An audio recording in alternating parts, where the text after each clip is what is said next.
It is November 9th, and somehow my sheep are still outdoors. Another good thing is that the ewe that had hoof rot, we treated her last Sunday. We managed to get them caught in cattle panels along the perimeter fence, and it worked very well.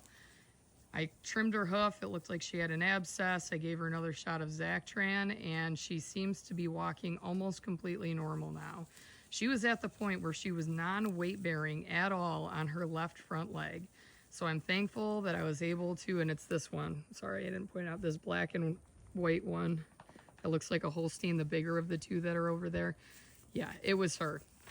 And I'm thankful that she seems to have recovered. It's definitely something that I'm going to keep an eye on though, and I've recorded it and I'm going to keep tracking it, because if she continues to have hoof problems and we continue to have this solar contract, she's either going to be on house arrest and just live with the goats at our farm when the rest of the sheep come here, or I'm gonna sell her, because I can't deal with that when these animals are out on the solar field, especially considering how early the daylight goes away now. Tuesday when I came out to check them, I had a very bright flashlight and I had to walk all the way over half of the way back there. This is a 15-acre field, and there are solar panels, I think, in about 3 sections.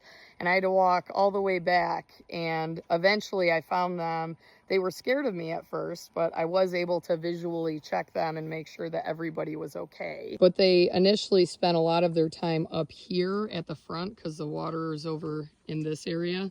And they have started exploring, which is good because they're starting to chew the rest of it down. But you can see how they've grazed this, and it has turned out to be a very good situation for me. And obviously my pets come and say hi to me when I check on them. They do miss being at home, I think, because they get a lot more attention when they are in our hayfield than what they're getting right now. This is Daffy and Rose and Poppy. These were bottle babies from a year and a half ago. I made a lot of videos of me feeding them and tubing them. So if you ever come across old lamb videos of mine, chances are Poppy and Daffy were those little lambs. Hey, buddy. Hey, can you not? No.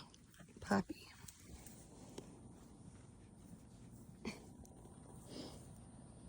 Sibling rivalry over here. They're trying to vie for my attention. They have the same dad, different moms, but this is my companion weather for the ram, so he's a big baby. Oh, stop.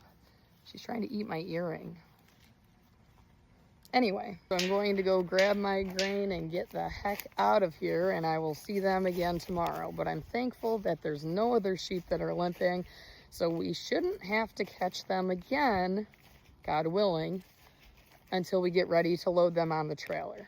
So, but we did, I'll show you the setup on my way out. We did set up those cattle panels. I brought grain. It worked great. They actually cooperated.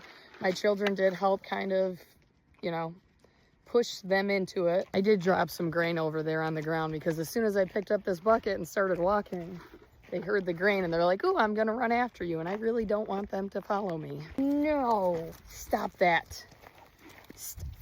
Go, I'm not feeding you any more grain, stop.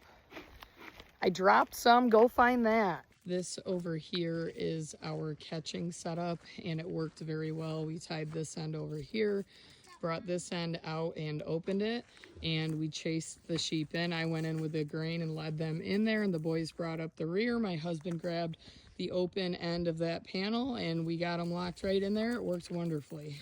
They still think I'm going to give them grain. Bye, ladies.